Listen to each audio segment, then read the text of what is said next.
প্রিয় দর্শক, সবাইকে ঈদের শুভেচ্ছা। ঈদ উপলক্ষে বাংলাদেশ সেনাবাহিনী ওয়াকারুজ্জামান একটা বিবৃতি দিয়েছে ফেসবুকের ভেরিফাইড পেজে। সেই পেজে ওই বিবৃতিতে তিনি কি বলেছেন আমরা একটু দেখি। এবং এই বিবৃতির ফলে হাসনাত আবদুল্লাহ আবারও উস্কানিমূলক বক্তব্য দিয়েছে। এই বিবৃতিকে কেন্দ্র করে আমরা সেদিকেই যাচ্ছি।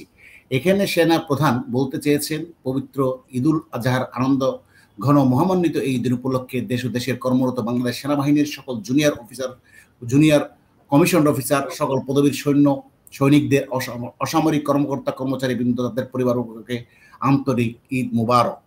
এবং তিনি একটা জিনিস এখানে বলেছেন যে গুরুত্বপূর্ণ, সেটা হলো ঈদের এই পবিত্র দিনে আমি সশ্রদ্ধ চিত্তে স্মরণ করছি সেই সব বীর সেনানীদের যাদের আত্মত্যাগের অর্জিত হয়েছে আমাদের প্রাণপ্রিয় স্বাধীনতা। আমি আরো স্মরণ করছি তাদের যারা মাতৃভূমির অখণ্ডতা রক্ষায়, পার্বত্য চট্টগ্রামে সন্ত্রাস দমনে অভিযানে এবং জাতিসংঘ শান্তিরক্ষা মিশনে দেশের মর্যাদা বৃদ্ধির জন্য নিজেদের প্রাণ অকাতরে বিলিয়ে দিয়েছে। অর্থাৎ স্বাধীনতাকে তিনি সশ্রদ্ধ চিত্তে স্মরণ করেছেন এবং যারা প্রাণ হারিয়েছে বিভিন্ন দায়িত্ব পালন করতে যেয়ে তাদেরকে স্মরণ করেছেন।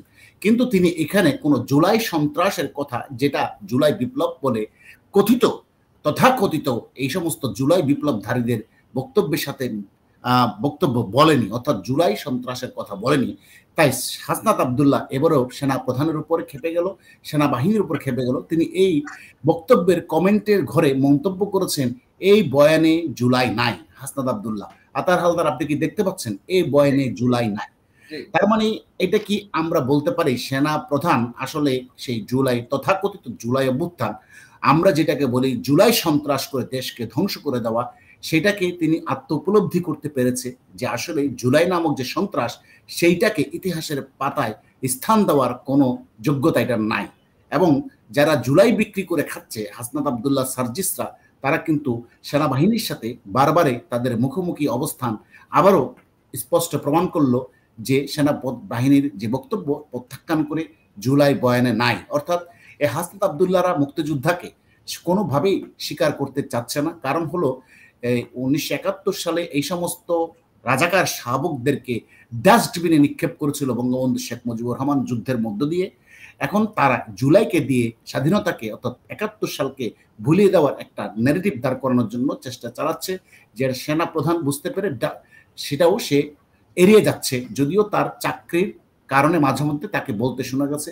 আরো একটা বিষয় জনাব আতার হালদার, সেটা হলো আপনি জানেন যে রাষ্ট্রপতির সাথে সেনা প্রধান কিন্তু সাক্ষাৎ করেছে, সেটা কিন্তু পত্রিকায় এসেছে। অনেকে বলছে, সমালোচনা করছে রাষ্ট্রপতির সাথে সাক্ষাৎ কেন যাবে, অনেকে সমালোচনা করে বলছে রাষ্ট্রপতি কি গৃহবন্দী, তাহলে তার সাথে সাক্ষাৎ করবে না কেন? এটা তো একটা সৌজন্যমূলক সাক্ষাৎ, যেহেতু তিনি সর্বাধিনায়ক সেনা ডিফেন্সের 3 বাহিনীর, সুতরাং তার সাথে সাক্ষাৎ করাটাই তো সৌজন্যমূলক।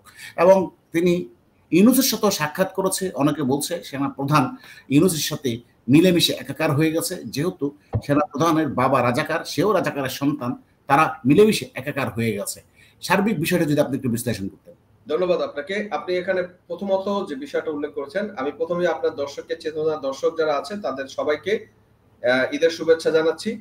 এবং আমি এখানে প্রথম পয়েন্টে যেটা বলতে চাই, আপনি জুলাই যে ব্যাপারটা সন্ত্রাস আপনি যেটা বলছেন, আমি সেটার সাথে একটা অ্যাড করতে চাই, এটাকে বলতে চাই জুলাই কনস্পিরেসি, মানে জুলাই ষড়যন্ত্র। এটাকে বড় অর্থে যদি বলেন, সন্ত্রাসটা হচ্ছে একটা অংশ, বাট এই টোটাল জিনিসটা ছিল একটা কনস্পিরেসি, মেটিকুলাস ডিজাইনের একটা কনস্পিরেসি ছিল।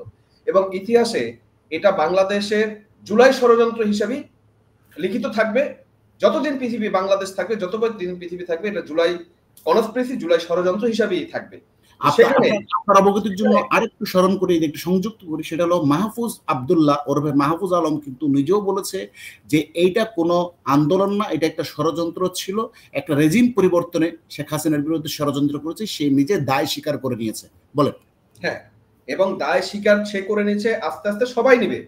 আপনি জানেন অলরেডি জেনজি যে প্রজন্ম, আমি এই জেনজি প্রজন্মের সাথে লাস্ট 5-6 মাস অনেকের সাথে কথা বলেছি, তারা সবাই লজ্জিত এবং তারা আত্ম উপলব্ধিতে ভুগছে যে না, জুলাই যেটা করা হয়েছে সেটা তাদের সেটা ঠিক হয় না, সেটা দেশের জন্য ক্ষতিকর হয়েছে।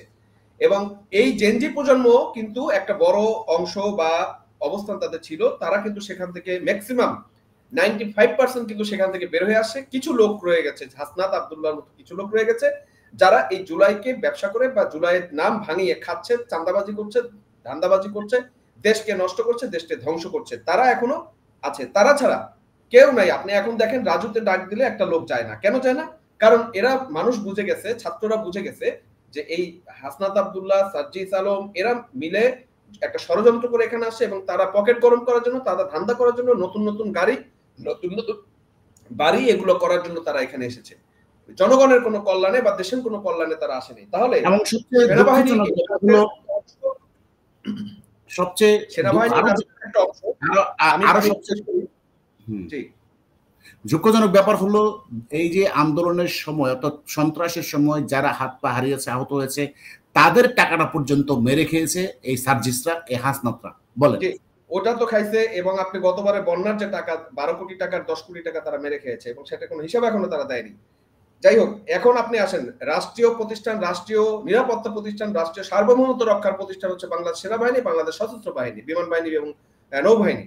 তারা কেন জুলাই সন্ত্রাসের মতো, জুলাই কনস্পিরেসির মতো একটা আনসলভ ইস্যুকে তারা কেন মিটিগেট করবে বলেন? এটা তো মুক্তিযুদ্ধ, স্বাধীনতা, এগুলো কিন্তু মিউচুয়াল সলভ করা, এটা কিন্তু একদম সমাধানে সবার কাছে গ্রহণযোগ্য এবং ইতিহাসে মিউচুয়াল একটা সমাধান হয়ে গেছে বা এটা স্বীকৃত, মিউচুয়াল স্বীকৃত একটা হিস্ট্রি হচ্ছে কি আমাদের স্বাধীনতা, সার্বভৌমত্ব। যদি স্বাধীনতা না হতো এই বাংলাদেশের জন্ম হতো। আজকে হাসনাত আব্দুল্লাহরা বলতে পারতো না গণ অভ্যুত্থানের কথা, আজকে হাসনাত আব্দুল্লাহ বলতে পারতো না বাংলাদেশ চাই, অমুক বাংলাদেশ চাই, তমুক বাংলাদেশ চাই, এটা বলতে পারতো না যদি বঙ্গবন্ধু এই বাংলাদেশকে স্বাধীন করে না দিয়ে যেত, মুক্তিযোদ্ধারা যদি বাংলাদেশ স্বাধীন করে না দিয়ে। সুতরাং আমি মনে করি যৌক্তিকভাবেই বাংলাদেশ সশস্ত্র বাহিনী যে কথাটা বলেছে এবং এখানে যে জুলাইয়ের কথা উল্লেখ করে নেই সেটা 100% যুক্তিসঙ্গত এবং সেটাই আইনসম্মত, সেটাই সংবিধান সম্মত। এখানে হাসনাত আব্দুল্লাহ এই কথা বলে আরেকটা কাজ করেছে, সেনাবাহিনীকে আরেকবার সে হেয় প্রতিপন্ন করার জন্য, সেনাবাহিনীকে আরেকবার সে ছোট করার জন্য এবং সেনাবাহিনীর ভাবমূর্তিকে ক্ষুণ্ণ করার কাজ করেছে এবং সেনাবাহিনীকে চপেটাঘাত করেছে এবং সেনাবাহিনীকে অপমান করার চেষ্টা করেছে। হ্যাঁ, ধন্যবাদ, সুন্দর বলেছেন। আমিও মনে করি যে সেনাবাহিনীকে এই বক্তব্য দেওয়ার মধ্য দিয়ে চ্যালেঞ্জ ছুড়ে দিয়েছে এবং স্বাধীনতার প্রতি 1971 সালের স্বাধীনতাকে চ্যালেঞ্জ ছুড়ে দিয়েছে এই হাসনাত আব্দুল্লাহ নামক জঙ্গি।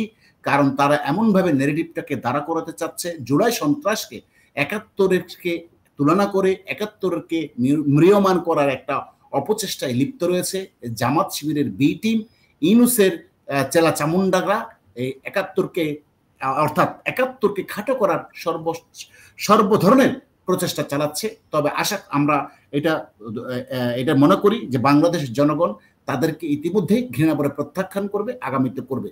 তো ভালো থাকবেন প্রিয় দর্শক, আবারও কথা হবে আপনাদের সাথে অন্য কোনো বিষয় নিয়ে। ততক্ষণ ভালো থাকবেন।